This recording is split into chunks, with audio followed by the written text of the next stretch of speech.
Welcome to Tomb Raider, the only game with a casualty count higher than every Doom game on one single island. You play as Lara Croft, a psycho killer that enjoys the little things in life like bloodshed, arson, and striking fear into the hearts of her enemies. In this game, you, Lara Croft, bring your PS2 graphics-having ass friends to an island called Yamatai to find an undead Sun Queen called Himiko. This is where shit really hits the lamp, and all because you wanted to look for your father's drunken rant's truth. Two now become trapped on the island, and now must face many a trials, all including parkour more hardcore than the shit British people do on a daily basis, absolutely annihilate the natives, those being a cult of only men that make up 95% of the island, a massive undead samurai army that only uses swords, shields, and the good old bow and arrow, and their leader who I like to call Captain Creatine. Also animals if the destruction wasn't already enough. And last but not least, puzzles that will make your brain cells hurt. Now descend into madness as we save a psychotic, schizophrenic, bipolar, PTSD having mental hospital patient lesbian's girlfriend. All in a game from 2013 called Tomb Raider.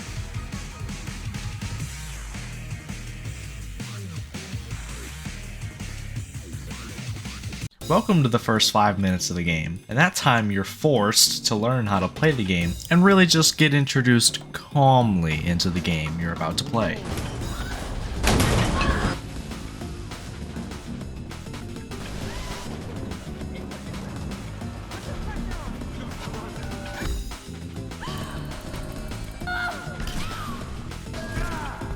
Oh, go away!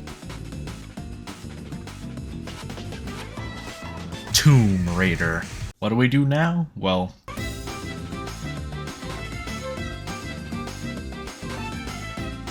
follow this oddly specific path and ayo, stuff to steal. Mine. Oh shit. Light some fire and don't watch the videotapes on Sam's camera because it's all my fucking. Wake up and Lara needs some food and oh wow, a free bow and arrow. Mine. Why are all these arrows everywhere? Anyways, we need to get food, and there's plenty of it just standing around, so we'll only get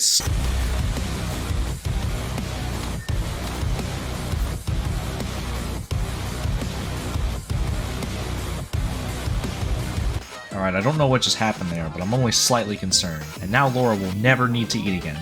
After a 47-second nap, Lara wakes up to chanting coming from what looks like to be a totally not haunted Chinese World War I bunker, and decides the best decision is to go right into it. Big creepy pit? No big deal. Right down the hole. Muddy blood water? Whatever. Room playing creepy music covered in blood with meat hanging everywhere? Something isn't right. Oh look, a tool. Break the music and GTFO before the demons kill us. Fresh out of Compton, the schizo pills wear off when we start seeing shadows. Oh shit, it's actual people. This is where we meet up with Sam, Laura's totally not lesbian girlfriend, and Matthias. We do not like Matthias, mainly because I see him at 7-Eleven asking for money and some other things that we'll talk about later. And while I was talking and Sam was talking, Lara decided that we're both boring as fuck and passes out. Waking up to a storm, we realized it was the schizophrenia and that it was just an episode. Fuck! Who put this bear trap here? And now something that is in probably 99% of people's nightmares, not being able to move and being attacked. After some mild slaughter, people show up, and I say people because I don't know if they're real or not. Who cares? I'm going back to sleep. Wake up again and go find Whitman, the person we teamed up with, but I don't do that because I've already played the game before. So now I'll actually talk about the game mechanics I skipped over trying to be funny. 1. Fire. You can get fire.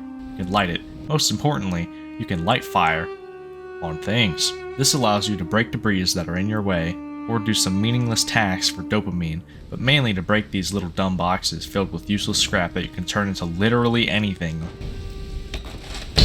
And on the topic of turning things into things, that's what the game introduces us to next, crafting. With this little campfire and godlike strength, you can turn a Winchester into a Mossberg into a Spaz 12. No shit, that is actually in the game. But to sum it all up, you need the crafting system, and it's very fun to use. And they do have some upgrades that just seem dumb, like why would I ever need a suppressor? And before I bore you too much, let's talk about what's happening again. We used the crafting system and some scrap to upgrade this wooden thing into a standard issue ice climbing axe. Seems legit. And we opened the big door that she couldn't before. Also Whitman's there. Walk up the path and talk about Himiko. Oh shit, people. Shoot them, Whitman, you have a gun. You still See, even Laura agrees. Just kill them. What the fuck are you doing, Whitman? Shipman just got us captured by some random horny Russians, and my best guess is that they are the main power on this island, and I'll be sure to destroy their empire later because I feel like it. And this is the one time that we have to actually do stealth, but it's not really stealth, it's just walking in a certain time and not much more. And Laura, in her infinite wisdom, hides in plain sight. We get caught, but luckily I'm a pro gamer and did 2 quick time events and...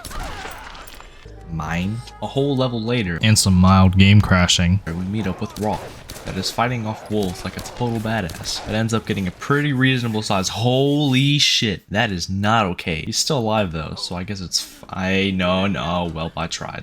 Time to go get his pack with literally everything we need in it. Got the pack back, and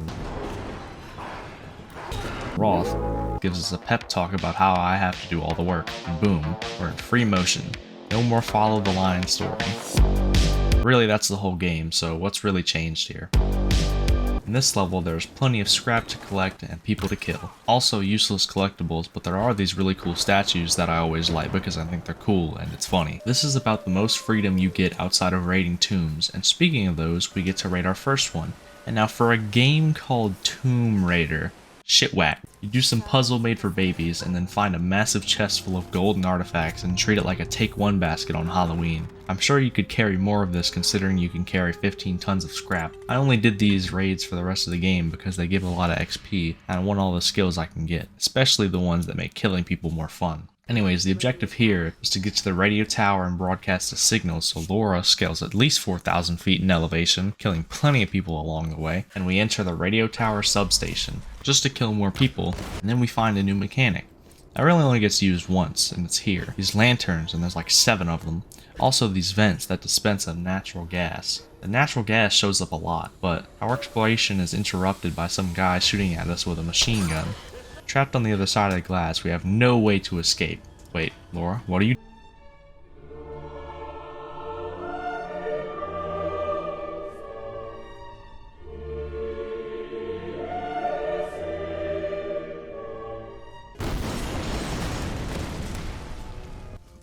Fine.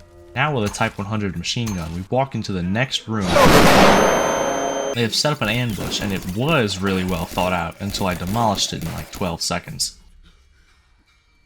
Grab a few upgrades at the campfire and continue to the radio tower controls, and who guessed it, they don't fucking work. So we move forward to climb to the top of the radio tower to get to the transmitter, but there is another camp set up. Also another campfire like you couldn't find the last one just 2 minutes ago. This dude almost pushes us off the edge, but we pull the Uno reverse card on him and do it to him.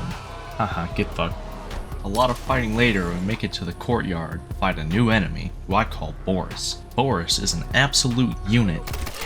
Next we climb the tower to the very top, and I don't know how Laura can breathe or doesn't freeze up here, because she shouldn't be able to. I'm sure it's nothing to do with her hellish powers. But a radio minigame later, and we get a search crew's signal. They need a signal like there wasn't a whole village on fire 30 minutes ago. So we set off some Chinese gas tanks for them to see, but it's kinda pointless because... yeah, that. Time to explain, class. So what? Excuse me, sir. What, Connor? Why do you not have legs? Oh, good point. Hold on. Alright, that's better. Now time to explain. So what, sir? Alright, time to explain, class. So what just happened was a result of Himiko's magic, or whatever that remains around the island. It comes from her dead corpse at the top of the island. She basically has dormant rage power that engulfs the island, allowing no one to come in one piece or leave in one piece. Hence, this is clearly an issue, as we must find and now kill her. But you, the viewer, might ask, yeah, put your fucking hand down. What about those other guys that are all over the island? Well, those are mostly Russian and Americans that have ended up here over the years, basically controlling the island. So to wrap it up, class, Himiko is a weather god and will hit you with a lightning bolt if you leave. Just like me, actually, except I don't use lightning bolts. After the realization, we fall down a mountain and do our first parkour section, and they aren't really crazy, but they are fun to do. Now after that whole mess, I'm ready to engage in another by walking upstairs and into a trap that is only mildly annoying, and that's not the last time it happens either. Thankfully, you just shoot this big red metal piece to get out of them, and now the game shoves another tool in my face. Rope. Arrow.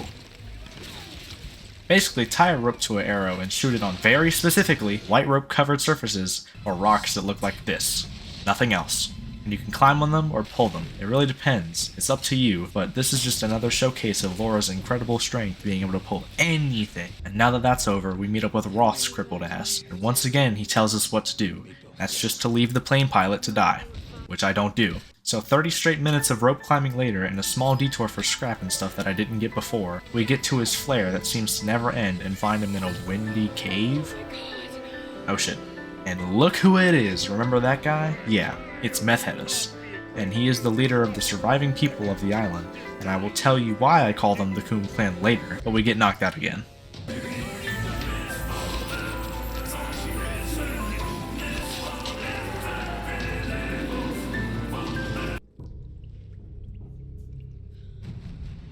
What the fuck? The room we wake up in is full of body parts, and I think now we're into some thick shit.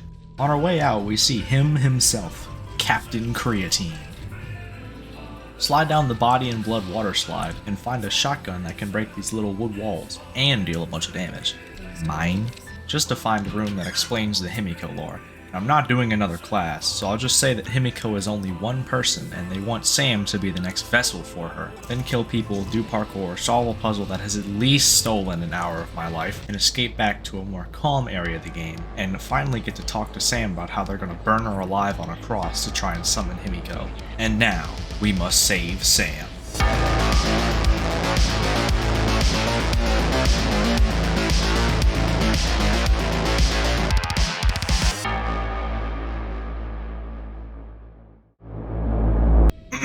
And now on our way to save Sam from being soul-sucked, we get caught in the river and die. But luckily, caught in the cockpit of a bomber plane, we find a parachute someone else definitely needed, and... fuck. Oh, thank God. Now I know all of this seems intense, but really you just dodge trees and...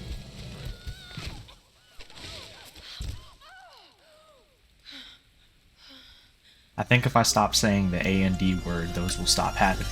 So we walk 20 feet and... No, I just did one of those like 20 seconds ago. Stop. Now we truly see the size and power of the Coon clan, but I don't care right now because my ribs are broken. Stealth your way through the clan members, but not really. You just kill all of them to the crashed helicopter that Laura thinks has supplies on it, which it didn't. But luckily Laura's smart and... Just stop saying "and" so much. But no time for me talking about how shitty of a YouTuber I am. I gotta kill people.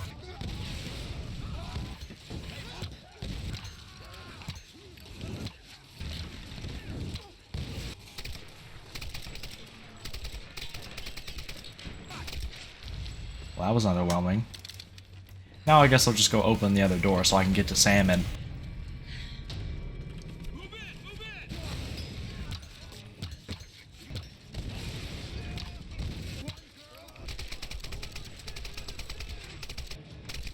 There are 6 fights like that in total in just this one level alone, and I think you can understand why I won't show them. But besides that, we meet up with our ship captain, and they fuck up my ladder, so I have to go all the way around, and at the time I've said one sentence, I've done 2 fights and killed like 70 people. Just so we can get to our ship's captain and start another fight, and then he kills himself. Just great. Great.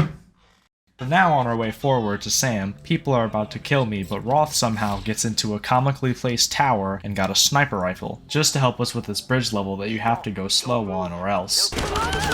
Yeah, that. I failed this like 4 times on my first try. But after killing that whole African village, we stumble upon the ritual that will test if Sam is the next Himiko. And Laura's dumbass is like, 1, 2, 3, 4, 5, yeah, I'm gonna hit this one, and gets her shit rocked.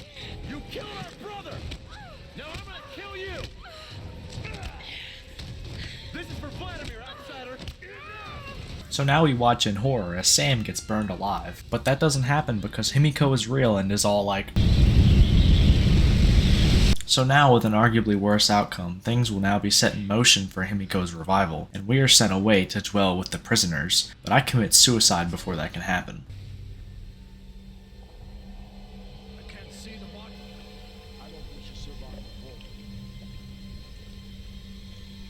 Holy shit. Laura now has every single sexually transmitted disease known to man, and even some new ones. But now that we are on our escape, here are those gas vents again that I talked about 7 minutes ago, and if you remember correctly, so we for the rest of the level, brutally killing 40 men, and then we find our friends that I completely forgot about, and I guess we have to save them. But because we are like the British when it comes to controlling natural gas, the reserves start to fucking explode. I got you, girl. But I don't care right now, and we have to go save Sam. So we find her in the throne room, and on our way out, Shipman sells us out to the Coon clan members. And Sam is apparently Usain Bolt getting this far ahead of me, and we get separated. So now I have to fight Boris with a knife, and his friend Ivan. And this dynamic duo is no joke. It takes some serious skill to kill these guys. Running out of the temple and into this guy that I don't remember, but he hates us and just so happens to have a 50 caliber, making for the easiest turret section in the game that ends by using console commands to spawn in a makeshift grenade launcher and hitting him straight in the dick with it. Now I know I haven't shown much of the weapons, but let's get a quick fit check. Spaz 12, an AK-47, and a new bow and arrow I found way earlier. And now I think I have to put these weapons to good use, because it doesn't look like I can run any longer. And when you can't run, you hurt people.